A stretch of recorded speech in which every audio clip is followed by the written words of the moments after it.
Assalamualaikum warahmatullahi wabarakatuh. Para pemirsa, ini kita atau saya gitu sering tuh terpojok ya ketika netizen bertanya. Pertanyaannya itu begini, itu masyarakat mengumpulkan uang dalam bentuk investasi bodong itu cepat ditangkap oleh polisi, digeruduk dan digelandang lalu diadili. Dulu ada juga yang punya travel haji dan umrah, kumpulin duit dari masyarakat tapi nggak berangkat gitu.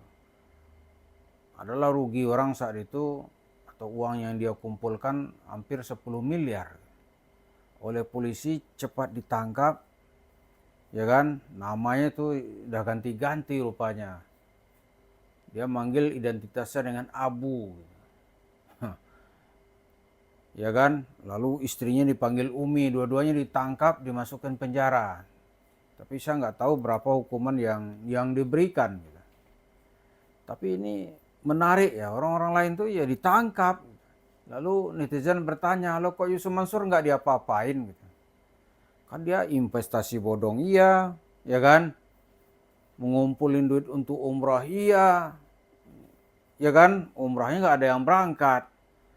Dan ada kasus di tabung tanah iya, di Kesa Al Mansur dia terlibat, banyak sekali gitu. Kok nggak diapa-apain? Maka ada yang bertanya, ya, geruduk lagi dong rumahnya. Ya. Saya menjawab ini tentu kita komunikasikan dulu dengan teman-teman.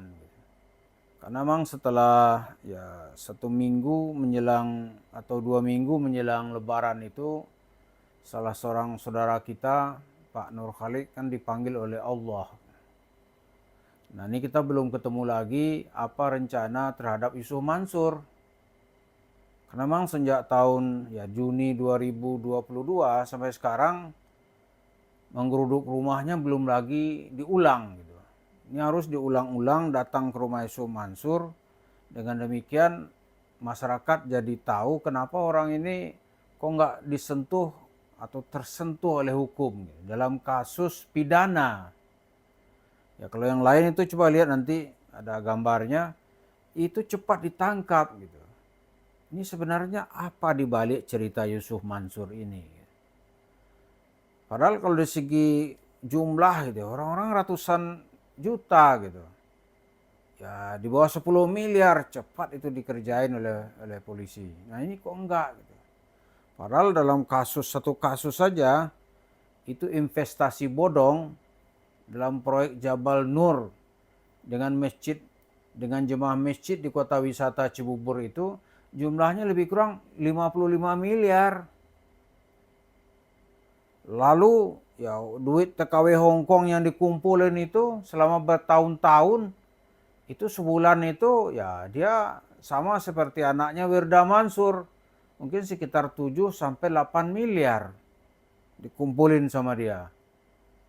Lalu proses hukumnya kok nggak nampak gitu. Saya kalau ditanya seperti ini jawabnya hanya bisa menduga-duga gitu. Kenapa ya kok nggak bisa gitu. Apa dia tuh orang binaan gitu kan. Lalu dipertahankan gitu. Nah kalau iya tuh tujuannya untuk apa gitu. Saya hanya bisa menganalisis ini dari ya kalau berkaca kepada sejarah paling itu yang bisa kita lihat gitu. Seperti kita ketahui itu kalau kita baca cerita wasiat Snok Hokrunya seorang penasihat dari kantor keagamaan urusan kolonial yang memberikan masukan kepada pemerintah kolonial Belanda, itu kata Snok tokoh-tokoh yang bisa ya, yang punya pengaruh tapi mempunyai daya rusak yang hebat itu harus dipertahankan gitu. Karena itu di zaman Belanda banyak itu orang-orang yang pemahaman Islamnya itu ngaco gitu. Tapi dipertahankan. Bahkan ada yang didatangkan dari tanah Arab gitu kan. Dari negeri Yaman misalnya. Di sini dia ditugaskan untuk mengcounter kegiatan ulama-ulama pribumi dengan fatwa-fatwa gitu. Ya silakan nanti dilihat tuh di dalam buku Manhajul Istiqomah. Itu Itu yang dikarang oleh siapa itu? Yahya atau Mufti Al-Batawiyah gitu. Jadi ada orang-orang tertentu tuh yang mempunyai daya rusak atau kegiatan keagamaan itu cocok dengan menjauhkan orang dari semangat Islam yang sebenarnya.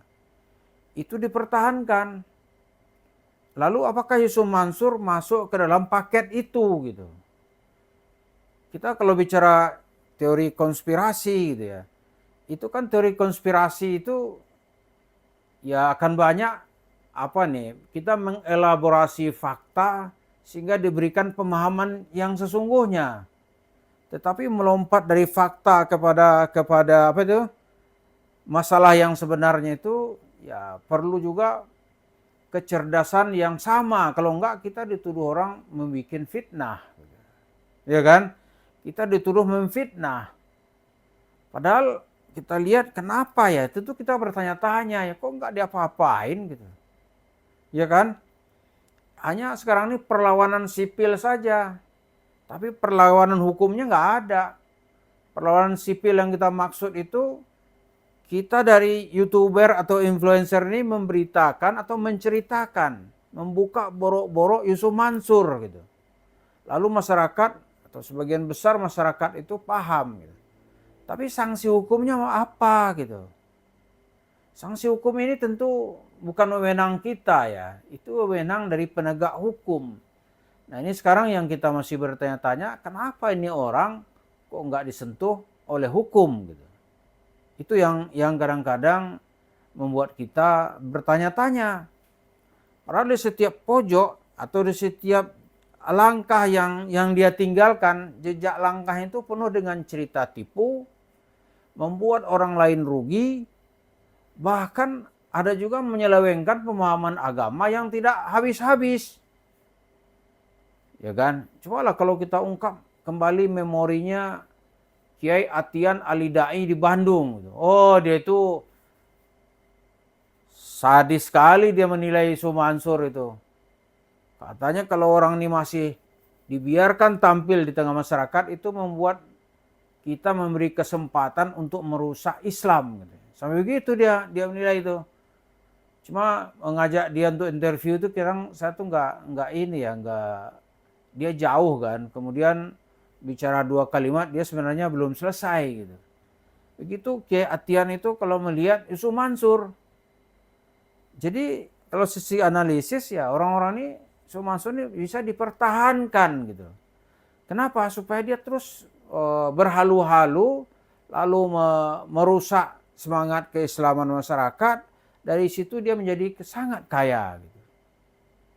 Nah, sekarang kita berhasil lah ya mengajak pengurus masjid untuk bersama-sama mengisolasi Yusuf Mansur. Tapi kita tidak bisa bersama-sama mengkerangkeng Yusuf Mansur karena itu wewenangnya aparat gitu. Kalau mengisolasi ya kita bisa. Sehingga sekarang ini Yusuf Mansur pusing juga karena dia mempunyai target menambah investasi di warung steak and shake-nya itu ya kalau bisa 100 lah minimal tahun 2025 ini. Tapi sampai sekarang kan berjalannya masih lambat gitu.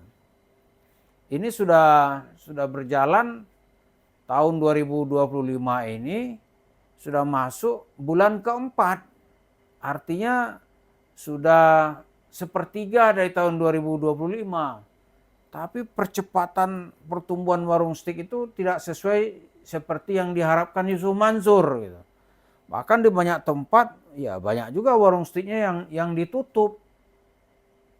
Jadi ada perlawanan dari masyarakat ini ya lama-lama kita harapkan nanti menimbulkan kesadaran dari aparat hukum kita supaya membawa Yusuf Mansur ini untuk mempertanggungjawabkan perbuatannya itu ke meja hijau gitu. Supaya dia atas nama hukum bisa dihentikan.